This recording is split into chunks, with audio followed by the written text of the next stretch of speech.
Hello guys, നമസ്കാരം. അങ്ങനെ ഇന്നത്തെ കളി ഇപ്പം കഴിഞ്ഞിരിക്കുന്നു. സംഭവം വലിയ ഇതൊന്നുമില്ല. സംഭവം രാജസ്ഥാനും കൊൽക്കത്തയും വരുന്ന കളി.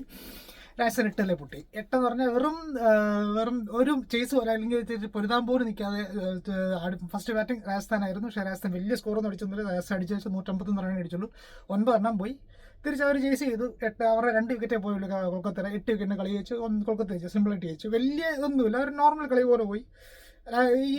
എനിക്ക് തോന്നുന്നു IPL ചരിത്രത്തിൽ തന്നെ രാജസ്ഥാന്റെ ഒരു മോശം സീസൺ ആവാൻ പോകുന്നത്. കാരണം വെറും പന്ന ഇതായിക്കൊണ്ടിരിക്കുക, വെറും ഒരു മോശം കളിയൊക്കെ കളിച്ചുകൊണ്ടിരിക്കുന്ന. ക്യാപ്റ്റനെ വളരെ മോശം. റയാൻ പരാഗ് ഇപ്പോൾ ക്യാപ്റ്റൻ, ചിലപ്പോൾ സന്തു ആവർത്തനമായിരിക്കാം, അറിയില്ല. എന്തായാലും കളി വളരെ മോശം. ഞാൻ ഓടിച്ചിട്ട് കാര്യം പറയാം. ഫസ്റ്റ് ബാറ്റിംഗ് രാജസ്ഥാനായിരുന്നു. രാജസ്ഥാൻ ബാറ്റിങ്ങിന് കയറുന്നു.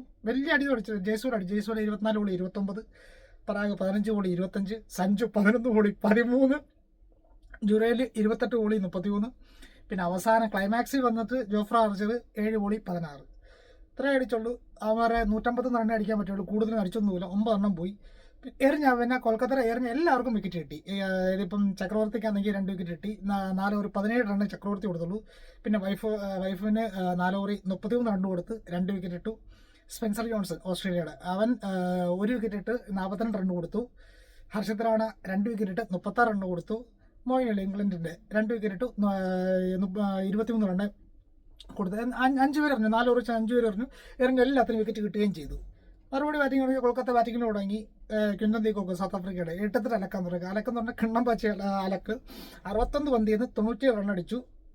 8 4ഉം 6 6ഉം.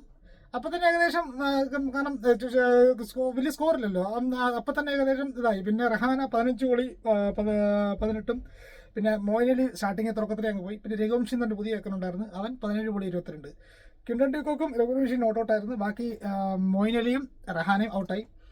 പിന്നെ രാജസ്ഥാന്റെ ബൗളിംഗ് നോക്കുകയാണെങ്കിൽ ആർച്ചർ ഇന്നും ചെണ്ടെന്ന് വെറും ചെണ്ടയല്ല, ഏറ്റവും വലിയ ചെണ്ടയായിരുന്നു. 2.3 ഓവർ 3 കഴിഞ്ഞപ്പോഴത്തേക്ക് 33 റണ്ണാണ് വിട്ടുകൊടുത്തത്. 15 പന്തിൽ 33 റണ്ണ് വിട്ടുകൊടുത്തു. ഓൾറെഡി സ്കോറേ ഇല്ല, അതിൻ്റെ മണ്ടയ്ക്ക് ഇവൻ ചെണ്ടയുമായിരുന്നു. പിന്നെ ശ്രീലങ്കയുടെ വാനൂർ ഹസരംഗ സ്പിന്നർ, അവൻ 1 വിക്കറ്റ് ഇട്ട്. അവനാണ് ആകെ 1 വിക്കറ്റ് കിട്ടിയത്. പിന്നെ 1 റണ്ണൗട്ടായിരുന്നു. ഹസരംഗ 3 ഓവർ 34 റണ്ണ് കൊടുത്തിട്ട് 1 വിക്കറ്റ് ഇട്ടു.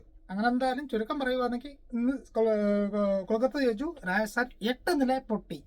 ഇങ്ങനെ പോവുകയാണെങ്കിൽ ഇതൊരു പ്ലേ ഓഫ് പോയിട്ട് മിക്കവാറും താഴെ തന്നെ കിടക്കത്തേ ഉള്ളൂ. ക്യാപ്റ്റൻസി മാറേണ്ട. ക്യാപ്റ്റൻസി കൊള്ളത്തില്ല, വെറും പന്ന ക്യാപ്റ്റൻസി. ഇത് ചിലപ്പോൾ സഞ്ജു ഇല്ലാത്തതിൻ്റെ ഇതായിരിക്കാം എനിക്ക് തോന്നുന്നു. കാരണം Riyan Parag as a captain എനിക്ക് തോന്നുന്നില്ല അവൻ ഇങ്ങനെ മുന്നോട്ട് പോവുകയാണെങ്കിൽ മുന്നോട്ട് കയറി വരുമെന്ന് എനിക്ക് തോന്നുന്നില്ല. കാരണം വെറും മോശമായിക്കൊണ്ടിരിക്കുക. അവിടെ ഇപ്പം ട്രോളൊക്കെ ഇഷ്ടം പോലെ. അതുപോലെ അതിൻ്റെ ഇടയ്ക്ക് ഇന്ന് ഒരു ആരാധകൻ റയാൻ പരാഗിന്റെ മീൻസ് കാലത്തോട്ട്, അതായത് മറ്റേ മെനിഞ്ഞാന്ന് കോഹ്ലിയുടെ കാലെ പിടിച്ച് കൂട്ട് അങ്ങനെ ഓടി വന്ന് കാലെ പിടിച്ചത്. പക്ഷെ എല്ലാവരും അവനെ ട്രോളുന്നുണ്ട്, അവൻ കാശ് കൊടുത്ത് ഇറക്കുക എന്നൊക്കെ പറഞ്ഞ് റയാൻ പരാഗിന്റെ ഇഷ്ടം പോലെ ട്രോളുന്നുണ്ട്.